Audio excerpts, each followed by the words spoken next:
Selamat datang di program membaca Alkitab setiap hari. Biar melalui buku ini kita boleh diberkati Tuhan, kita boleh mengalami satu terobosan besar dan kita mengalami satu kemenangan.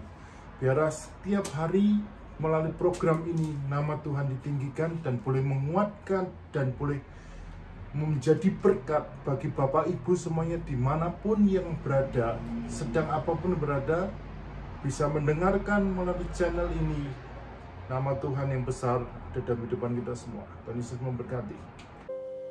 Matius 12 ayat 1-50. Pada waktu itu, pada hari Sabat, Yesus berjalan di ladang gandum. Karena lapar, murid-muridnya memetik bulir gandum dan memakannya. Melihat itu, berkatalah orang-orang Farisi kepadanya, "Lihatlah, murid-muridmu berbuat sesuatu yang tidak diperbolehkan pada hari Sabat." Tapi jawab Yesus kepada mereka, "Tidakkah kamu baca apa yang dilakukan Daud ketika ia dan mereka yang mengikutinya lapar? Bagaimana ia masuk ke dalam rumah Allah dan bagaimana mereka makan roti sajian yang tidak boleh dimakan, baik olehnya maupun oleh mereka yang mengikutinya, kecuali oleh imam-imam? Atau tidakkah kamu baca dalam kitab Taurat bahwa pada hari-hari Sabat imam-imam melanggar hukum Sabat di dalam bait Allah, namun tidak bersalah? Aku berkata kepadamu, di sini ada yang melebihi bait Allah.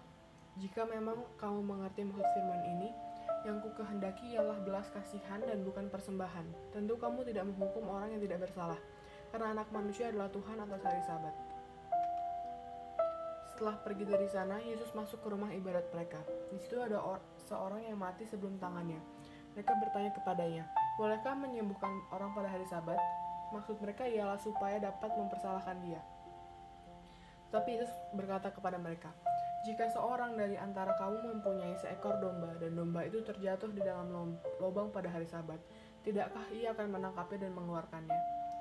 Bukankah manusia jauh lebih berharga daripada domba? Karena itu boleh berbuat baik pada hari Sabat." Lalu kata Yesus kepada orang itu, "Ulurkanlah tanganmu." Dan ia mengulurkannya. Maka pulihlah tangannya itu dan menjadi sehat seperti tangan yang lain.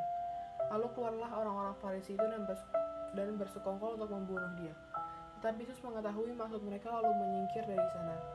Banyak orang yang mengikuti Yesus dan ia menyembuhkan mereka semuanya. Ia dengan keras melarang mereka memberitahu siapa dia, supaya genaplah firman yang disampaikan oleh Nabi Yesaya. "Lihatlah, itu hamba-Ku yang Kupilih, yang Kukasihi, yang kepadanya jiwaku berkenan. Aku akan menaruh rohku ke atasnya, dan ia akan memaklumkan hukum kepada bangsa-bangsa. Ia tidak akan berbantah dan tidak akan berteriak, dan orang tidak akan mendengar suaranya di jalan-jalan. Buluh yang patah terkulai tidak akan diputuskannya, dan sumbu yang pudar nyalanya tidak akan dipadamkannya, sampai ia menjadikan hukum itu menang, dan padanyalah bangsa-bangsa akan berharap." Kemudian dibawalah kepada Yesus seorang yang kerasukan setan. Orang itu buta dan bisu, lalu Yesus menyembuhkannya, sehingga si bisu itu berkata-kata dan melihat.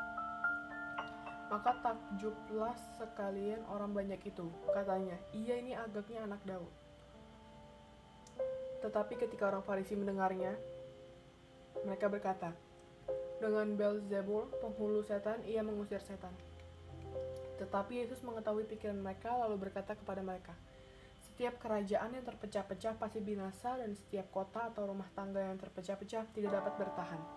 Demikianlah juga kalau iblis mengusir iblis, ia pun terbagi-bagi dan melawan dirinya sendiri. Bagaimanakah kerajaannya dapat bertahan? Jadi jika aku mengusir setan dengan kuasa Beelzebul, dengan kuasa siapakah pengikut-pengikutmu mengusirnya? Sebab itu merekalah yang akan menjadi hakimmu. Tetapi jika aku mengusir setan dengan kuasa Roh Allah, maka sesungguhnya kerajaan Allah sudah datang kepadamu. Atau sebagaimanakah orang dapat memasuki rumah seseorang yang kuat dan merampas harta bendanya apabila tidak diikatnya dahulu orang kuat itu? Sesudah diikatnya barulah dapat ia merampok rumah itu. Siapa tidak bersama aku, ia melawan aku, dan siapa tidak mengumpulkan bersama aku, ia mencerai-beraikan. Sebab itu aku berkata kepadamu, segala dosa dan hujat manusia akan diampuni, tetapi hujat terhadap Roh Kudus tidak akan diampuni. Apabila seorang mengucapkan sesuatu menentang Anak Manusia, ia akan diampuni. Tetapi jika ia menentang Roh Kudus, ia tidak akan diampuni. Di dunia ini tidak, dan di dunia yang akan datang pun tidak.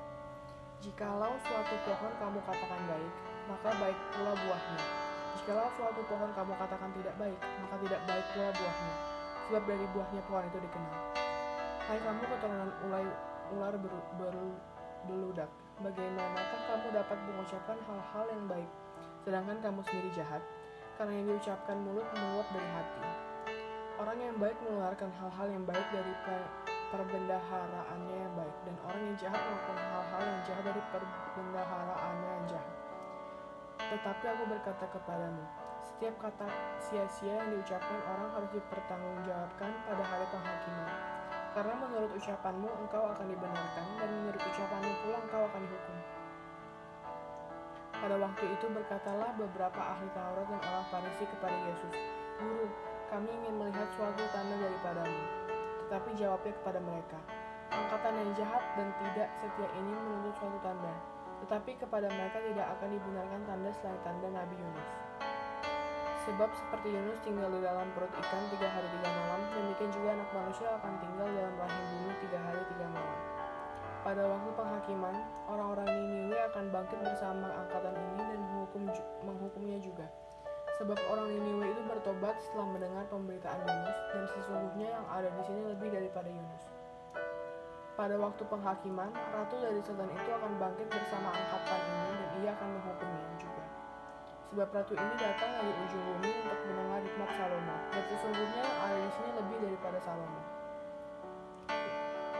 Apabila roh jahat keluar dari manusia, ia pun menggembara ke tempat-tempat yang tandus mencari perhentian, tapi ia tidak mendapatkannya.